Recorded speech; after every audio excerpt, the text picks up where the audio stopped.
ओम शांति। 1/12/21 की वाणी है। मीठे बच्चे, क्रोध भी बहुत बड़ा कांटा है। इससे भक्तों को दुख मिलता है। इसलिए इस कांटे को निकाल सच्चे सच्चे फूल बनो। प्रश्न: कांटे से फूल बनने वाले बच्चों को बाप कौन सी धैर्य देते हैं? उत्तर: बच्चे, अभी तक कांटे से फूल बनने में जो माया विघ्न डालती है, यह विघ्न एक दिन खत्म हो जाएंगे। तुम सब स्वर्ग में चले जाएंगे। यह कलयुगी कांटे खत्म हो जाएंगे। बाप ने तुम्हें संगम युगी पॉट में डाला है। माया भल मुरझा देती है, लेकिन ज्ञान का बीज अविनाशी है। यह बीज विनाश नहीं हो सकता। गीत: न वह हमसे जुदा होंगे, न उल्फत दिल से निकलेगी। ओम शांति। मीठे मीठे सिकिल दे रूहानी बच्चों प्रति गुह्य राज व ज्ञान समझा रहे हैं।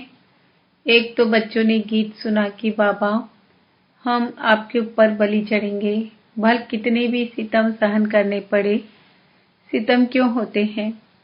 क्योंकि मनुष्यों को विकार नहीं मिलता।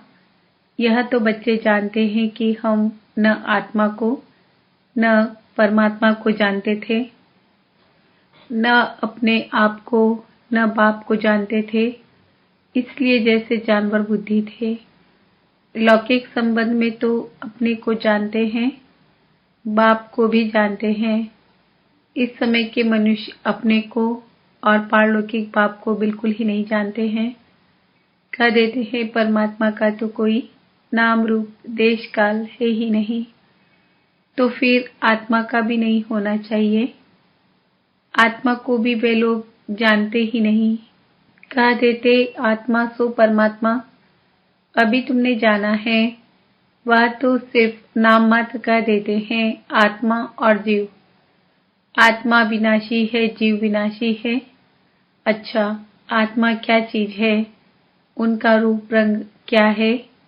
नाम तो जानते हैं कि आत्मा है, परंतु वह कैसी है, क्या करती है, कैसे कैसे पाठ बजाती है, कितना समय पाठ बजाती है, इस आत्मा की नॉलेज का कोई वर्णन कर न सके। अभी तुम जानते हो आत्मा छोटा स्टार है। आत्मा में ही सारा 84 जन्मों का पाठ अविनाशी नुदा है। शंकराचार्य की आत्मा भी अपना पाठ बजा रही है। यह भी कोई नहीं जानते कि आत्मा कैसे सतो प्रधान फिर सतो रजो तमो में आती है। सिर्फ कह देते हैं भ्रकुटी के बीच चमकता है अजब सितारा, बस और कुछ नहीं जानते। आत्मा को नहीं जाना, गोया परमात्मा को नहीं जाना। इस समय यह है कांटों का जंगल, सब कांटे हैं। न रचयिता परम पिता परमात्मा को जानते हैं, न रचना के आदि मध्य अंत को जानते हैं।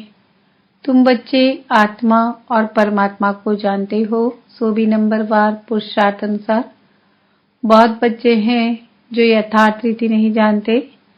देह अभिमान में रहने के कारण पूरी धारणा नहीं होती है। नंबरवार तो है ना।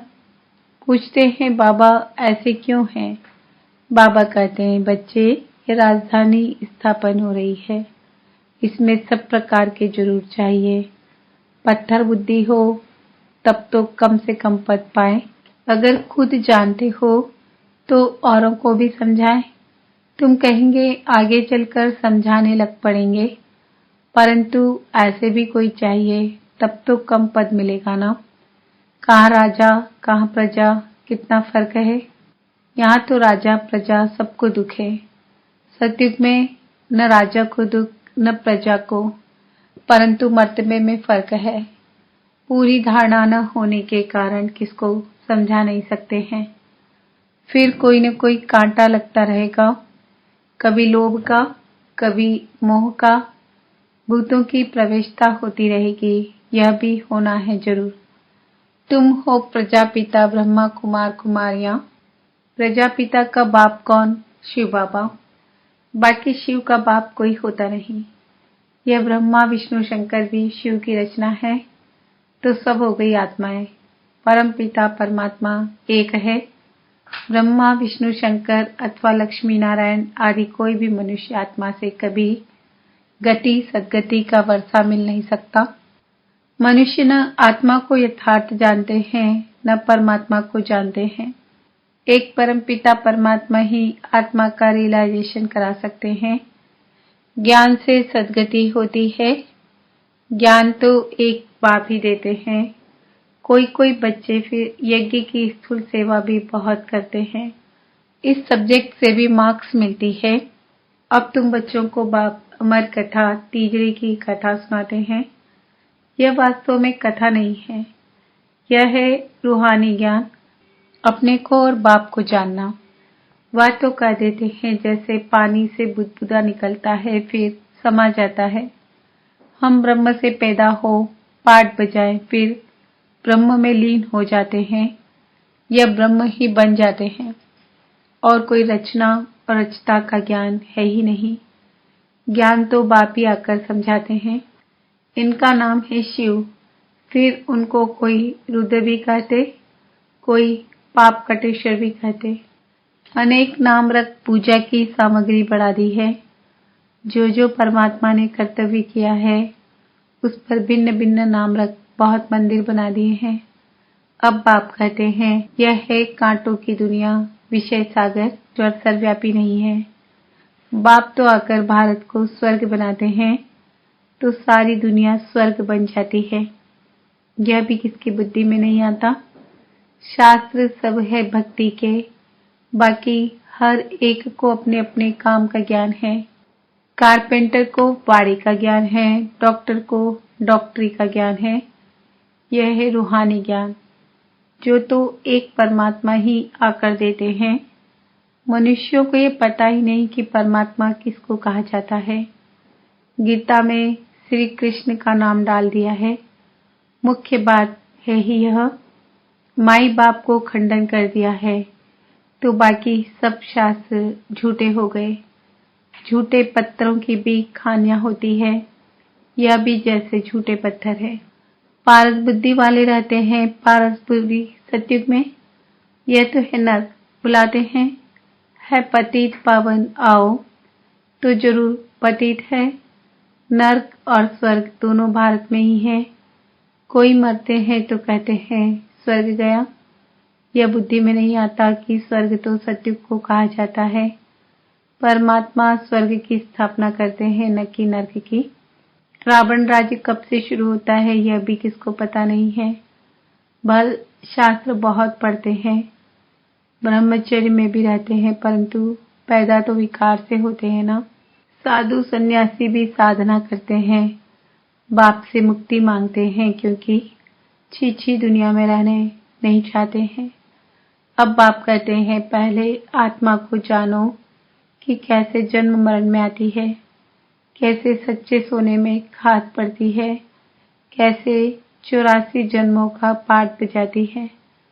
सबसे जास्ती पाठ तुम्हारा है जो लिया होगा ना, अब वह कहाँ है कोई जानता नहीं। क्रिश्चियन लोग जानते हैं कि क्राइस्ट इस समय बैगरी पार्ट में होगा। तुम तो अच्छी रीति जानते हो। लक्ष्मी नारायण जो स्वर्ग के मालिक थे उन्हों को ही पुनर्जन्म ले 84 जन्म पूरे करने हैं। सभी आत्माएं 84 जन्म नहीं लेगी, यह भी ज्ञान बुद्धि में धारण करने का है। योग में रहने के सिवाय कांटों से फूल बन नहीं सकते। योग से ही विकर्म विनाश होंगे और सतो प्रधान फूल बनेंगे। जब तक यहाँ है तब तक कुछ न कुछ कांटे पने का अंश रहता है। फूल बन गए फिर तुम यहाँ रह न सकेंगे। फूलों का बगीचा सतयुग को कहा जाता है। अभी तुम कांटों के जंगल अथवा रावण के राज्य में हो। सब कांटे ही कांटे हैं। जो बहुत कांटों को फूल बनाते हैं उन्हें ही सच्चा खुशबूदार फूल कहेंगे। एक फूल होता है किंग ऑफ फ्लावर, सफेद होता है, टेबल पर रखा जाता है, फिर खिलता रहता है, खुशबू बढ़ती रहती है। ऐसा फूल कोई होता नहीं। अब किंग फूल है तो क्वीन भी चाहिए। रात की रानी गुलाब, मोतियां आदि अच्छे अच्छे फूल है। फ्लावर शो दिखाते हैं, वहां सब अच्छे अच्छे फूल ले आते हैं। जो अच्छे अच्छे फूल लाते हैं उनको इनाम भी मिलता है। तुम भी फूलों का बगीचा बनाते हो ना? शिव पर फूल चढ़ाते हैं, उसमें रतन जोत अक के फूल भी चढ़ाते हैं। बाबा ने समझाया है, मैं यहाँ तुम बच्चों को फूल बनाने का पाठ बजाता हूँ। मैं जानता हूँ कौन गुलाब के फूल हैं, कौन मोतिया है, कौन रतन जोत है, कौन अक है। सबसे चीची होता है अक। उनकी चलन ही कांटों मिसल होती है। कोई कोई बहुत तीखे कांटे हैं। क्रोध भी एक कांटा है, बहुतों को दुख देते हैं। अभी तुम कांटों की दुनिया से किनारे में हो, संगम पर हो। कांटों से फूल बन रहे हो। जैसे माली कांटों को निकाल फूलों को अलग पॉट में रखते हैं, तुमको भी बाबा ने अलग कर दिया है। तुम संगम पर हो, तुम्हारी मरम्मत होती रहती है, फिर भी माया कांटा बना देती है। फिर भी एक बार हमारा बन गया ना, तो ये माया के विघ्न भी एक दिन खत्म हो जाएंगे। फिर ये जो पॉट में लगे हुए फूल हैं वह सब स्वर्ग में चले जाएंगे। कलयुगी कांटे सब भस्म हो जाएंगे। तुम कितने थोड़े फूल हो। तुम्हें संगम युगी पॉट में डाला है, बीज बोया हुआ है। माया का तूफान लगता है तो मुरझा देता है। फिर भी अविनाशी ज्ञान का बीज एक बार डाला है तो वह विनाश नहीं होता है। बाप बैठ बच्चों को समझाते हैं, तुम बच्चों को बहुत बहुत निडर बनना है। बाबा कहते हैं कि यह लिख दो कि हर 5000 वर्ष के बाद यह मेला प्रदर्शनी हम इस संगम पर दिखाने आए हैं।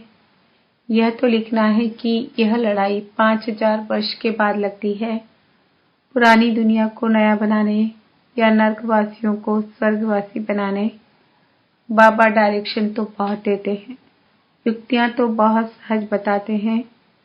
बाप को याद करो और स्वर्ग की बादशाही लो। मनुष्य तो पानी में टुपका मारते रहते हैं, सो भी सागर में जाए ना। नदियां सागर से निकली है, नदियों का बाप सागर है ना, वहां जाकर स्नान करो। परंतु वह खारा है, इसलिए मीठी नदियों में स्नान करते हैं। अभी तुम हो ज्ञान सागर के बच्चे। ज्ञान सागर पतित पावन बाप है, तुम उनके बच्चे। जो जितनी जास्ती सर्विस करेंगे तो समझा जाएगा ये अच्छा फूल है। प्रदर्शनी में भी घड़ी घड़ी अच्छे फूलों को बुलाते हैं। समझते हैं फलाने हमसे होशियार हैं, परंतु होशियार का फिर रिगार्ड भी रखना चाहिए। बाबा हमेशा समझाते हैं, कभी क्रोध नहीं करो, प्यार से समझाओ। क्रोध कोई करता है तो बाबा समझते हैं कि इनमें कड़ा भूत है। माँ बाप पर भी क्रोध करने में देरी नहीं करते हैं और ही दुर्गति को पालेंगे। गरीब निवाज कब गरीबों पर क्रोध करेंगे क्या? गरीब निवाज बाबा आया ही है गरीबों को साहूकार बनाने। यहाँ जो पदमपति हैं, दूसरे जन्म में नौकर चाकर बनेंगे। गरीब जो अच्छी रीति पढ़ेंगे वह जाकर राजा रानी बनेंगे। ऐसे भी सेंटर्स पर आते हैं जो ईश्वरी सेवा में कुछ नहीं देते हैं। उनको पता ही नहीं कि थोड़ा भी बीज बोने से हमारा भविष्य कितना ऊंचा बनेगा। सुदामे का मिसाल है ना। ईश्वर अर्थ दान करते हैं, समझते हैं दूसरे जन्म में फल मिलेगा। बाबा लिख देते हैं, बच्चे तुमको एक ईंट के बदले महल मिल जाएगा। यहाँ कोड़ियाँ देते हो, वहाँ हीरे बन जाते हैं।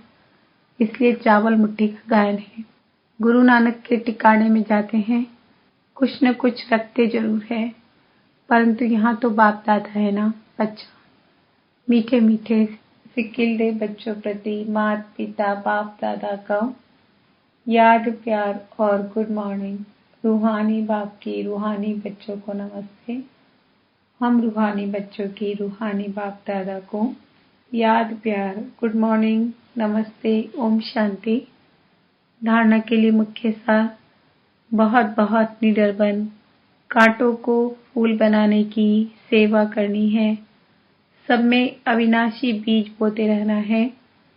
क्रोध का बहुत बड़ा कांटा है, उसे छोड़ बहुत बहुत प्यारा बनना है।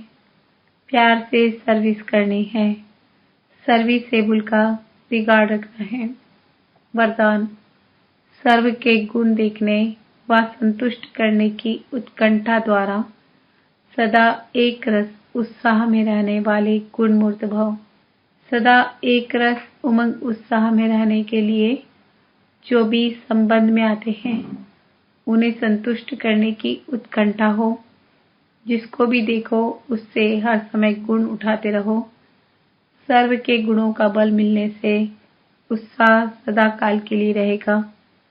उत्साह कम तब होता है जब औरों के भिन्न भिन्न स्वरूप, भिन्न भिन्न बातें देखते सुनते हो, लेकिन गुण देखने की उत्कंठा हो तो एक रस उत्साह रहेगा और सर्व के गुण देखने से स्वयं भी गुणमूर्त बन जाएंगे। स्लोगन, बेहद के वैराग्य वृत्ति का फाउंडेशन मजबूत हो तो सेकंड में अशरीरी बनना सहज है। आज का सम्मान है, मैं आत्मा गुणमूर्त हूँ। ओम शांति।